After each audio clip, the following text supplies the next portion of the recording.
Assalamu alaikum dear students. Today our 14th lecture of chemistry, class 9th, chapter number 2, page number 29, structure of atoms.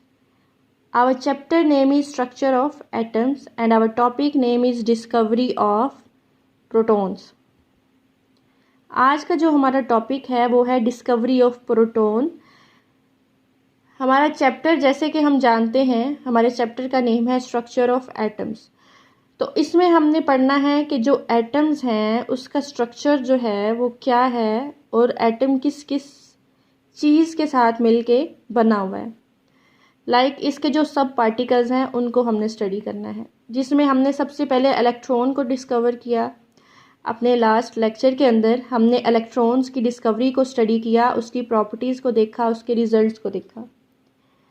आज हमने पढ़ना है discovery of proton. तो इसमें जो scientist थे जिन्होंने इंट्रोड्यूस करवाया, जिन्होंने बताया कि प्रोटॉन्स जो हैं वो क्या हैं और उन्होंने डिस्कवर किए, वो थे गोल्डस्टेन. 1886 के अंदर गोल्डस्टेन एक साइंटिस्ट थे जिन्होंने ऑब्ज़र्व किया कि हमारे पास कैथोड रेज के अलावा भी कुछ रेज़ होती हैं, कुछ एडिशनल रेज़ होती हैं जो कि प्रेजेंट होती हैं डिस्चार्ज ट्यूब के अंदर. अब किस तरह से उन्होंने ऑब्ज़र्व किया? उन्होंने ऑब्ज़र्व किया कि ये जो रेज़ होती हैं ये ट्रैवल करती हैं opposite direction to cathode rays. अगर हम लास्ट लेक्चर अपना देखें तो उसमें हमने क्या पढ़ा था कि जो कैथोड रेज़ होती हैं वो ओरिजिनेट होती हैं कैथोड से. ठीक है. अब यहाँ पे जो हम डिस्कवरी ऑफ प्रोटॉन पढ़ रहे हैं इसमें हम ये देख रहे हैं कि जो गोल्डस्टेन थे साइंटिस्ट, उन्होंने ये बताया कि हमारे पास कुछ एडिशनल रेज भी प्रेजेंट होती हैं जो कि ट्रैवल कर रही होती हैं in opposite direction of cathode rays. It means कि वो एनोड वाली साइड से आ रही होंगी. तो वो किस तरह से उन्होंने देखा? उन्होंने ली एक डिस्चार्ज ट्यूब. डिस्चार्ज ट्यूब में उन्होंने लिए इलेक्ट्रोड्स लिए कैथोड और एनोड. ये हमारे पास था वैक्यूम. यहाँ पे हमने बैटरी कनेक्ट कर दी. बैटरी कनेक्ट करने के बाद एक मैं आपको स्टूडेंट्स बता दूं कि हमारे पास जो गोल्डस्टेन थे, इन्होंने जब डिस्कवरी की प्रोटॉन की तो इसमें जो उन्होंने कैथोड यूज़ किया वो हमारे पास था परफोरेटेड कैथोड. परफोरेटेड कैथोड्स क्या मतलब है कि ये जो कैथोड है इसके अंदर पोर्स प्रेजेंट हैं. पोर्स इसके अंदर प्रेजेंट हैं. तो जब हम यहाँ पे हमारे पास रेज जो हैं पास होंगी through holes present in the cathode and produce a glow on the walls of the discharge tube, तो इसको हम बोलेंगे ये हमारे पास कैनाल रेज हैं. ये होल्स हैं, यहाँ से पास करेगी हमारे पास जो रेज यहाँ इस साइड पे मूव कर रही हैं ऑपोजिट डायरेक्शन के अंदर कैथोड रेज के, तो वो ग्लो जो है वो प्रोड्यूस करेगी, जिसको हम बोलेंगे ये हमारे पास कैनाल रेज हैं. अगर हम यहाँ पे बुक वाली डायग्राम देखें तो आपको यहाँ पे क्लियर हो जाएगा कि यहाँ पे हम यूज़ कर रहे हैं परफोरेटेड कैथोड. ये हमारे पास एनोड है. यहाँ पे हमने बैटरी को कनेक्ट किया हुआ है. जब हम इसको करंट देंगे, करंट पास होगा हमारे पास, तो ये जो हमारे पास आप देख सकते हैं ये नेगेटिव चार्ज वाली रेज है और ये पॉजिटिव चार्ज वाली रेज है. ठीक है. पॉजिटिव चार्ज वाली जो रेज हैं जब ये इस होल से कैथोड के होल से पास करेंगी तो यहाँ पे ये हमें ग्लो देंगी on the walls of the discharge tube. तो हम इन रेज को क्या बोलेंगे? Canal raise. ठीक है. ये होंगी हमारे पास कैनाल रेज. अब हम पढ़ेंगे इसकी कुछ प्रॉपर्टीज़ को. Discovery of protons. अब डिस्कवरी ऑफ प्रोटॉन में हमने ये देख लिया है कि हमारे पास जो प्रोटॉन्स हैं वो डिस्कवर हो गए हैं in the form of positive raise, जिनको हम बोलते हैं कैनाल रेज. अब चलते हैं हम इसकी प्रॉपर्टीज़ की तरफ. इसकी प्रॉपर्टीज़ में सबसे पहली जो प्रॉपर्टी है हमारे पास वो है canal rays travel in straight line but opposite it to cathode rays. Canal rays जो होती हैं वो ट्रैवल करती हैं स्ट्रेट लाइन के अंदर। अगर हम रिमाइंड करें तो जब हमने इलेक्ट्रॉन्स की डिस्कवरी पढ़ी थी, उसकी प्रॉपर्टीज़ पढ़ी थी, तो उसमें जो उसका फर्स्ट पॉइंट था वो क्या था कि उसमें वो स्ट्रेट लाइन में ही ट्रैवल करती हैं बट परपेंडिकुलर होती हैं टू द कैथोड सरफेस। अब यहाँ पे क्या है, canal rays travel in straight line but opposite to cathode rays. यहाँ पे अगर हमारे पास ये कैथोड है तो ये मूव कर रहा है लेफ़्ट टू राइट, तो कैनाल रेज जो है ये मूव करेंगी राइट टू लेफ़्ट। ये होंगी इसकी ऑपोजिट डायरेक्शन कैथोड रेज की एंड कैनाल रेज की। उसके बाद हमारे पास जो दूसरी प्रॉपर्टी है इसकी वो है in electric and magnetic field proved that these are positively charged. Electric और मैग्नेटिक फील्ड जो है जब हम ये अप्लाई करते हैं तो हमें ये प्रूफ मिलता है कि जो हमारे पास कैनाल रेज हैं वो पॉजिटिवली चार्ज्ड रेज हैं। उसके बाद जो हमारे पास थर्ड प्रॉपर्टी है वो है canal raise depend upon the nature of gas present in the discharge tube. Students, मैं आपको प्रीवियस जो है अपना लेक्चर वो आपको बताती जा रही हूँ, साथ साथ पॉइंट्स कंपेयर करती जा रही हूँ, आपको याद रहेगा। और आपने याद भी कंपेयर करके ही करना है। जब आप कंपैरिजन करते हो दो चीज़ों का तो आपको दोनों चीज़ें याद रहती हैं। अब हमने जिस तरह कैथोड रेज में पढ़ा था कि उसमें हमारे पास गैस की नेचर डिपेंड नहीं करती, हमारे पास कैथोड डिपेंड नहीं करता। कैथोड रेज के लिए हम कोई सा भी कैथोड यूज़ कर सकते हैं, कोई सी भी गैस हम डिस्चार्ज ट्यूब में यूज़ कर सकते हैं, वो मैटर नहीं करती, कैथोड रेज एमिट होंगी। बट यहाँ पे जो कैनाल रेज हैं वो डिपेंड कर रही होती हैं नेचर ऑफ गैस के present in the discharge tube. उसके बाद जो फोर्थ पॉइंट है हमारा वो है these raise do not originate from the anode. In fact, these rays are produced when the cathode rays or electrons collide with the residual gas molecules, ionize them as follows.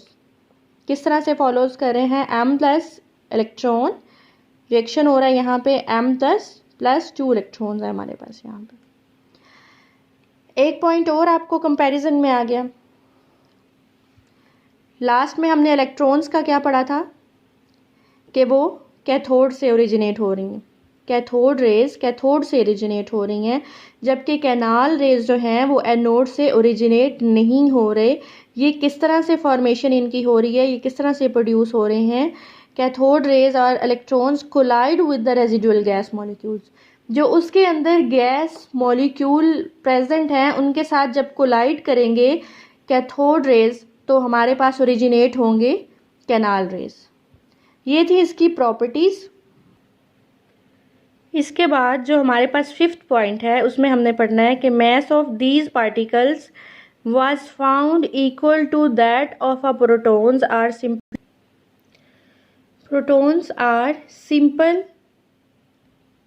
Multiply of it. अब जो mass of proton होता है वो 1840 times more होता है then that of an electron. ठीक है, उसके बाद ये जो रेज होती हैं ये मेड अप होती हैं पॉजिटिवली चार्ज्ड पार्टिकल्स के।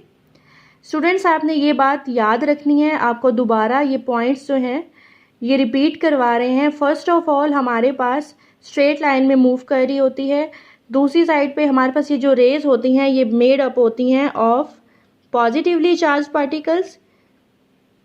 सेकेंड है हमारे पास कि इन पार्टिकल्स की जो डिपेंड करती है nature of the gas in the discharge tube के अंदर। लाइक अगर हम कैथोड रेज की बात करें तो उसमें हम किसी भी टाइप की गैस को यूज़ कर सकते हैं, लेकिन प्रोटॉन की डिस्कवरी में हमने देखा कि जो कैनाल रेज की प्रोडक्शन है वो डिपेंड कर रही है गैस के मॉलिक्यूल्स के ऊपर। हमारे माइंड में ये बात होनी चाहिए कि जो पॉजिटिव पार्टिकल्स होते हैं वो प्रोड्यूस होते हैं by a gas will be of the same type. Positive rays produced by the lighter gas hydrogen as protons. Lightest जो गैस होगी हमारे पास वो क्या है, हाइड्रोजन गैस है एज प्रोटॉन्स। उसके बाद हम पढ़ेंगे, आज हमारा एक और टॉपिक छोटा सा है जिसको हम ऐड कर लेंगे डिस्कवरी ऑफ प्रोटॉन के साथ। सेकंड हमारे पास क्या है, discovery of neutrons. Discovery of neutrons जो हैं वो किस तरह से इंट्रोड्यूस करवाई गई थी।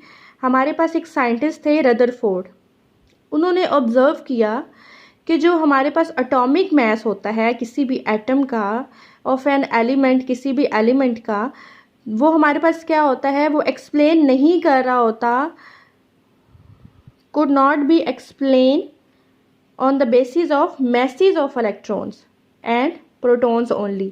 like हमने जिस तरह पढ़ा है कि प्रोटॉन्स की डिस्कवरी पढ़ी, हमने इलेक्ट्रॉन्स की डिस्कवरी पढ़ी, तो रदरफोर्ड जो है उसने ऑब्जर्व किया कि किसी भी एलिमेंट के अंदर जो एटॉमिक मास होता है वो सिर्फ इन दो चीज़ों पे बेस नहीं करता, इसके अलावा भी कोई और चीज़ होती है प्रेजेंट एटम के अंदर। फिर तब जाके हम देखेंगे कि इसके जो मैसेज हैं वो क्या हैं और क्या नहीं हैं। इसने प्रिडिक्ट किया 1920 के अंदर कि कुछ न्यूट्रल पार्टिकल्स भी प्रेजेंट होते हैं having equal mass to the proton, equal to that of proton must be present in an atom। Scientists were in search are neutral particles। हमारे पास जब दो डिस्कवरीज हो चुकी थी प्रोटॉन्स की और इलेक्ट्रॉन्स की, तो उसके बाद एक थर्ड जो पार्टिकल है उसको भी इंट्रोड्यूस करवाया गया जिसका नेम था न्यूट्रॉन। इवनली इन चैडविक डिस्कवर्ड न्यूट्रॉन। चैडविक हमारे पास एक साइंटिस्ट थे, उन्होंने डिस्कवर किया न्यूट्रॉन को। किस तरह से डिस्कवर किया, when he bombarded alpha particles in a beryllium target. जब इन्होंने बेरिलियम टारगेट पे बम्बार्ड किए अल्फा पार्टिकल्स, तो इन्होंने ऑब्जर्व किया कि हाईली पेनिट्रेटिंग रेडिएशंस वर प्रोड्यूस्ड हो रही हैं। तो इन रेडिएशंस को क्या नाम दिया गया, न्यूट्रॉन्स। ये रेडिएशंस हमारे पास न्यूट्रॉन्स थी जो कि हमारे पास हाईली पेनिट्रेटिंग थी। उसके बाद स्टूडेंट्स यहाँ पे हमारे पास इसकी कुछ प्रॉपर्टीज़ हैं, हम उसको डिस्कस कर लेते हैं। प्रॉपर्टीज़ में हमारे पास क्या है, सबसे पहली प्रॉपर्टी है हमारे पास neutrons carry no charge. Neutrons जो हैं वो कोई भी चार्ज कैरी नहीं करते, दे आर न्यूट्रल। लाइक हमने इलेक्ट्रॉन्स में देखा कि वो नेगेटिवली चार्ज होते हैं, प्रोटॉन्स में देखा वो पॉजिटिवली चार्ज होते हैं, लेकिन जो न्यूट्रॉन्स होते हैं उन पे कोई चार्ज नहीं होता, वो न्यूट्रल पार्टिकल्स होते हैं। दूसरा पॉइंट है इसका, दे आर हाईली पेनिट्रेटिंग, ये हाईली पेनिट्रेटिंग होते हैं। तीसरा है हमारे पास, mass of these particles was nearly equal to the mass of a proton. जो न्यूट्रॉन होते हैं इनका जो मैस होता है वो इक्वल होता है मैस ऑफ प्रोटॉन्स के। ये हमारे आज के दो टॉपिक्स थे जिसमें हमने डिस्कवरी ऑफ प्रोटॉन्स पढ़ा, उसकी प्रॉपर्टीज़ को पढ़ा, डिस्कवरी ऑफ न्यूट्रॉन्स पढ़ा और उसकी प्रॉपर्टीज़ को पढ़ा। डिस्कवरी ऑफ प्रोटॉन हमारे पास डिस्चार्ज ट्यूब में ही हुई। उसमें डिफरेंस क्या था, हमने जो कैथोड यूज़ किया वो परफोरेटेड कैथोड था। डिस्कवरी ऑफ न्यूट्रॉन किस तरह से हुई, ये हमारे पास एक चैडविक साइंटिस्ट थे, उन्होंने डिस्कवर किया इलेक्ट्रॉन्स को जब इन्होंने बम्बार्ड किए alpha particles on beryllium target के ऊपर। तो इन्होंने ऑब्जर्व किया कि हाईली पेनिट्रेटिंग रेडिएशंस जो हैं उनकी प्रोडक्शन हो रही है। जब अल्फा पार्टिकल्स की बम्बार्डमेंट हो रही है, बम्बार्डेड हो रहे हैं, तो वहाँ पे हमारे पास हाईली पेनिट्रेटिंग रेडिएशंस जो हैं उनकी प्रोडक्शन हो रही है और उन रेडिएशंस को क्या कहा गया, न्यूट्रॉन्स। लाइक आप देख सकते हैं ये हमारे पास इसका एक्सपेरिमेंट हमने जो किया था वो प्रेजेंट है। उसके बाद हमने प्रॉपर्टीज़ पढ़ी कि इनके ऊपर कोई चार्ज नहीं होता, ये हाईली पेनिट्रेटिंग होती हैं और इनका जो मैस होता है वो इक्वल होता है प्रोटॉन के मैस के। स्टूडेंट्स ये हमारा आज का टॉपिक था। नेक्स्ट टॉपिक जो है वो हमारा एटॉमिक मॉडल है जिसको हम इंशाल्लाह नेक्स्ट लेक्चर में डिस्कस करेंगे, उसको एक्सप्लेन करेंगे। यहाँ तक आपने ये दो टॉपिक जो हैं आपने इन्हें अच्छे से याद करना है और राइट करना है अपनी नोटबुक्स के ऊपर। और इसमें जो डायग्राम्स दी हुई हैं आपकी, आपने वो भी बनानी है।